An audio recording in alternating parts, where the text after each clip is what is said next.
नमस्कार दोस्तों, way to learn में आप सभी का हार्दिक स्वागत है। जैसा कि आप लोग देख चुके होंगे, आज हम लोग कॉमन एलिजिबिलिटी टेस्ट के बारे में समझेंगे। क्या है टेक्निकलिटीज, क्या रहेगा सिलेबस, इसके बारे में सारा कुछ समझेंगे। कॉमन एलिजिबिलिटी टेस्ट जैसा कि आप लोग जान चुके होंगे, हमारे फाइनेंस मिनिस्टर निर्मला सीतारमन जी ने 2020 का जो बजट हुआ था उसमें अनाउंस किए थे कि एक सिंगल एग्ज़ाम होगा जो कि एनआरए कंडक्ट कराएगी, नेशनल रिक्रूटमेंट एजेंसी। तो वही उसी को मंजूरी मिल गई है और आज से मतलब ये लॉन्च होने वाला है। तो चलिए, क्या रहेगा, सारा टेक्नोलॉजी सारा कुछ बताएंगे। तो वीडियो में हमारे बने रहिए, स्किप ना करें वीडियो को। तो आगे बढ़ने से पहले हमारे प्राइम मिनिस्टर नरेंद्र मोदी जी ने बताया है कि the national recruitment agency will prove to be a boon for crores of youngsters. Now the common eligibility test, it will eliminate multiple tests and save precious time as well as resources. तो पहले क्या होता था, पहले बहुत सारे exam देने पड़ते थे और उसमें समय भी बहुत खर्च होता था। तो अब क्या हो जाएगा, अब एक ही सिंगल एग्जाम होगा, सिंगल प्रीलिम एग्जाम होगा, जिसमें आपका बहुत एग्जाम का जो समय होगा वो बचेगा, रिसोर्सेज बचेगा, सबसे इम्पोर्टेंट है पैसा बचेगा। क्योंकि हर एग्जाम, जैसे आईबीपीएस फिल करते हैं तो आपको अभी आईबीपीएस में 850 लगता है, फिर एसएससी फिल कर रहे हैं तो एसएससी में 100 रुपीज़। तो आपको पार्टिकुलरली बहुत फी पे करना पड़ जा रहा था, इसीलिए अब कॉमन रिक्रूटमेंट एग्जाम होगा जो कि नेशनल रिक्रूटमेंट एजेंसी करवाएगी। चलिए इसके बारे में देख लेते हैं क्या क्या होगा, इसके मेन बुलेट पॉइंट्स क्या होंगे। तो कॉमन एलिजिबिलिटी जो टेस्ट होगा, एग्जाम ट्वाइस इन ईयर होगा। अभी जो स्ट्रीमलाइन प्रोसेस कराने के लिए, मींस अभी तो न्यू है ये, तो इसलिए अभी एग्जाम हर साल 2 बार होगा, मतलब एक साल में 2 बार होगा। बाद में ये वन ईयर में सिर्फ 1 टाइम्स होगा, ठीक। इसके बाद क्या होगा, ये मल्टीपल इंडियन लैंग्वेजेस में होगा, 12 इंडियन लैंग्वेजेस में एग्जाम करवाई जाएगी। जो स्कोर आएगा उसको 3 इयर्स के लिए वैलिड माना जाएगा, मतलब 100 में जैसे अभी आपका कोई भी स्कोर आता है तो उसको 3 ईयर तक का वैलिड होगा। इसके बाद नेशनल रिक्रूटमेंट एजेंसी क्या है, तो नेशनल रिक्रूटमेंट एजेंसी जो है ऑटोनोमस सोसाइटी एक्ट से बना है और ये रिप्रेजेंट करेगा एसएससी, आरआरबी, आईबीपीएस के जितने भी वैकेंसीज होती है, सेंट्रल जो वैकेंसीज होती है वो सबको अपने में यानी एजेंसी टाइप से होगा और वो सारे सेंट्रल एग्जाम को कराएगा। इसके बाद क्या होगा, national recruitment agency conduct tyre 1 examination. सिर्फ ये टायर 1 एग्जामिनेशन कराएगा, मींस प्रीलिम्स एग्जाम करवाएगा। मेंस एग्जाम जो करवाएंगे और भी फर्दर जो टायर एग्जाम होंगे वो जो एसएससी जैसे रिक्रूटमेंट करा रहा तो वो एसएससी करवाएगा, आरआरबी करा रहा तो आरआरबी कराएंगे। वो सारे सिर्फ प्रीलिम्स का एग्जाम कराने का काम है नेशनल रिक्रूटमेंट एजेंसी। एग्जाम जो होंगी सीईटी के वो सारे ऑनलाइन होंगी। और बहुत इंपॉर्टेंट चीज, एवरी डिस्ट्रिक्ट में एक सेंटर मिलेगा। तो अब आपको जाने की बहुत दूर जरूरत नहीं है, क्योंकि रेलवे का एग्जाम देखे होंगे आप लोग, यहाँ से लेके आपको कम से कम 750 किलोमीटर, मीन्स अगर बिहार का कोई बंदा है तो वो हैदराबाद जा रहा देने एग्जाम, तो उसे बहुत ही परेशानी होती है। तो अब हर एग्जाम जो सेंटर बनेगा हर डिस्ट्रिक्ट में पड़े बनेगा और आपका वही डिस्ट्रिक्ट में, सेम डिस्ट्रिक्ट में ही एग्जाम सेंटर वहाँ पे मिलेगा। इसके बाद क्या जरूरत थी एनआरए की, तो एनआरए की तो जान रहे आप लोग, बहुत ही जरूरत थी। तो क्या लिखा हुआ, aspirants have to take different exam that are conducted by the various agency by the central government jobs.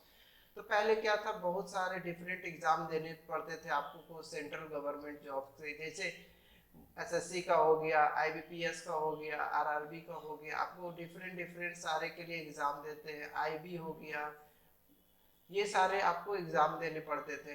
तो according to C Chandramouli, secretary department of the personnel and training, on average 2.5 crores to 3 crores appears about 1.5 lakhs government. ये एक rough data उन्होंने दिया है कि average यानी कि 2.5 करोड़ से 3 करोड़ हर साल आपको यानी कैंडिडेट मिलते हैं, मीन्स कैंडिडेट सारे फॉर्म को फिल करते हैं 1.25 लाख वैकेंसी के लिए। मतलब समझ लीजिए आप कितने 10 गुना मतलब वैकेंसी से 10 गुना ज़्यादा अप्लाई करते हैं। इसके बाद क्या बोला है उन्होंने, as as and and when it will be set up, the NRA will conduct common eligibility test and based on the CET score can apply for the vacancy for the respective agency.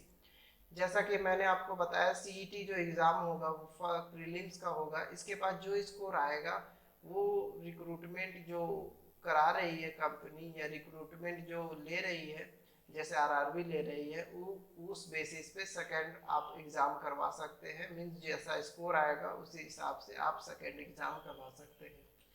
इसके बाद बोला जा रहा है will the NRA conduct test for the all government vacancies, तो क्या NRA सारे government vacancies का टेस्ट करवाएगी? तो जरूर एनआरए जितने भी गवर्नमेंट वैकेंसीज है सारे का टेस्ट कराएगी। तो क्या क्या ग्रुप रहेगा? तो पहले ग्रुप बी में और ग्रुप सी में नॉन टेक्निकल पोस्ट की भी करवाएगी, जो कि स्टाफ सिलेक्शन कमीशन द्वारा अभी करवाया जा रहा है और रेलवे रिक्रूटमेंट द्वारा करवाया जा रहा है, वो सारे ग्रुप बी और ग्रुप सी की पोस्ट को करवाएगी। इसके बाद एजेंसी ने ये भी बताया है कि जो टेस्ट होगा हमारा वो 3 लेवल्स का होगा। मीन्स 3 लेवल्स उन्होंने डिस्ट्रीब्यूट कर दिया है। फर्स्ट रहेगा ग्रेजुएट लेवल, फिर हायर सेकेंडरी लेवल, मीन्स 12 पास कैंडिडेट्स इसे अप्लाई कर सकते हैं। उसके बाद मैट्रिकुलेशन लेवल मीन्स 10 पास कैंडिडेट। ठीक, इसके बाद क्या बोला गया है, जो प्रेजेंट रिक्रूटमेंट एजेंसी है आईबीपीएस, आरआरबी और एसएससी, उसको बदल दिया जाएगा। मतलब अभी ये ही मेन एजेंसी है जो एग्ज़ाम करवा रही थी, इसके बाद इसी को बदल कर सीईटी में ट्रांसफ़र कर दिया जाएगा। मीन्स ये एजेंसी अभी जो रहेगी ये सेकेंड और जो भी फर्दर एग्जामिनेशन होगा, फर्दर इवेल्युएशन होगी जो वो ले पाएगी। मीन्स प्रीलिम्स का जो पेपर होगा अब वो सीईटी से होगा। इसके बाद नेक्स्ट आ जाते हैं हम लोग, क्या सारे डिस्ट्रिक्ट में अब एग्ज़ाम सेंटर मिलेगा। तो आपको पहले जो मिलते थे, बस पहले आप लोगों को परेशानी बहुत होती थी। जैसे यहाँ का बिहार का बंदा जाता था शाम, वहाँ रात गुजारता था एक प्लेटफॉर्म में यानी एक स्टेशन में, फिर सुबह उठ के फिर वो एग्ज़ाम देता था। तो एक गरीब बच्चे का जो होता था कि गरीब बच्चे एक यानी होटल भी नहीं ले पाते थे, तो अब उन्हें कोई भी दिक्कत नहीं होगी। यही परेशानी को देखते हुए गवर्नमेंट ये लेके आई है कि अब हर डिस्ट्रिक्ट में एक एग्जामिनेशन सेंटर होगा और जो इंफ्रास्ट्रक्चर बनेगा वो 117 एस्पिरेशनल डिस्ट्रिक्ट्स को देखते हुए बना। मीन्स फर्स्ट 117 एस्पिरेशनल डिस्ट्रिक्ट्स में बन रहा है और गवर्नमेंट बोल रही है मैं हर डिस्ट्रिक्ट में ये सारे एग्ज़ाम सेंटर्स बना दूंगा। इसके बाद क्या बोल रहे हैं, they have to incur expenditure on examination fee, travel, boarding, lodging and other thing. तो क्या होता था कि आप अगर एग्ज़ाम देने जा रहे हैं, तो अगर आप एग्ज़ाम देने जा रहे हैं तो एग्जामिनेशन फी तो आपने पेड कर दिया, फिर ट्रैवलिंग में आपका लगा, फिर वहाँ रहने में, लॉजिंग में बहुत सारे खर्चे हो जाते थे। मीन्स अगर आप फीस जो कोई भी एग्ज़ाम का रहता है वो अगर 500 फीस है तो आप इससे ज़्यादा ही पे कर दे रहे थे। तो ये बहुत ही परेशानी की बात थी। तो इसी को मद्देनज़र देखते हुए अब हर डिस्ट्रिक्ट में आपको एग्ज़ाम सेंटर मिलेगा। इसके बाद एक चीज़ और क्वेश्चन आ रहा होगा सबके माइंड में कि क्या सीईटी स्कोर कितने साल के लिए वैलिड रहेगा। तो सीईटी स्कोर मैंने आपको बता दिया वो 3 साल के लिए वैलिड हो जाएगा। मीन्स आपका सीईटी स्कोर जितना भी आएगा, जैसे अभी क्या होता है गेट स्कोर जैसा होता है वैसा ही सीईटी स्कोर होगा, तो वो 3 साल के लिए वैलिड हो जाएगा। मीन्स आपके जो 3 साल के लिए वैलिड होगा, मीन्स रिक्रूटमेंट एजेंसी जो होगी, आप अगर एसबीआई का फॉर्म फिल करते हैं, अगर एसबीआई का फॉर्म फिल करते हैं, अगर एग्ज़ाम आप 2017 में देते हैं, अगर आपके पास कुछ सीईटी स्कोर आता है, मीन्स एग्ज़ाम आप सीईटी दे के कुछ सीईटी स्कोर आता है, तो आपका 2020 तक ये वैलिड रहेगा। और आप एसबीआई का जितना एग्ज़ाम होगा, मीन्स एसबीआई रिक्रूटमेंट एजेंसी जो होगी आपके सीईटी स्कोर से आपको टायर 2 में यानी बैठने का मौका देगी। इसके बाद मीडियम क्या रहेगा और सिलेबस क्या रहेगा, बहुत ही इंपॉर्टेंट टॉपिक है। क्योंकि अब जो सिलेबस होने वाला है वो देखिए, अब जो कॉमन एग्ज़ाम हो जाएगा, कॉमन एग्ज़ाम होने से क्या होगा, आपको रेलवे कैंडिडेट्स को भी देखना है, बैंक कैंडिडेट्स को भी देखना है, और साथ ही आप बैंक कैंडिडेट्स और एसएससी के कैंडिडेट्स को भी देखना है। तो सिलेबस तो अभी देखिए बहुत ही डिफरेंस है सारे में। ठीक, तो अब कॉमन सिलेबस हो जाएगा, कॉमन सिलेबस हो जाएगा और कितने लैंग्वेजेस में एग्जाम दे पाएंगे? वो 12 लैंग्वेजेस में एग्जाम दे पाएंगे। सिलेबस की बात करें हम तो सिलेबस में देखिए ये पार्टिकुलरली सिलेबस रहेगा। रीजनिंग में क्या क्या रहेंगे? तो रीजनिंग में आपको logical reasoning, alphanumeric series, ranking, direction, alphabet test, data sufficiency, coded inequality, seating arrangement, puzzle, tabulation, syllogisms, blood relation, input output और कोडिंग और डिकोडिंग। तो ये सारे सिलेबस आपको रीजनिंग में रहेंगे। इसके बाद क्वांटिटिव एप्टीट्यूड जो कि मैथमेटिक्स आप लोग बोलते होंगे, तो क्वांटिटिव एप्टीट्यूड में क्या कौन सा रहेगा? Simplification, profit loss, mixture allegation, simple interest and compound interest, shirts and indices, work and time, time and distance, mensuration, data interpretation, ratio and proportion and percentage, number system, sequence and series और permutation, combination and probability. इसके बाद English का paper आएगा। English paper में क्या रहेगा? आपके reading comprehension का एक पैसेज आएगा, क्लोज टेस्ट आएगा, पैराग्राफ्स, मल्टीपल मीनिंग और जैसे सिनोनिम्स होता है, सिनोनिम्स और एंटोनिम्स आएगा। इसके बाद एरर स्पॉटिंग आएगा, फिल इन द ब्लैंक्स और कुछ मिसलेनियस क्वेश्चंस रहेंगे और पैराग्राफ कंप्लीशन का भी एक टॉपिक आएगा। तो ये सारे सिलेबस हो गए आपको जो कि कॉमन रहेंगे सारे के लिए। ठीक, इसके बाद नेक्स्ट में आ जाते हैं। तो गवर्नमेंट जो स्पेंड कर रही है एनआरए में, वो कितना स्पेंड कर रही है?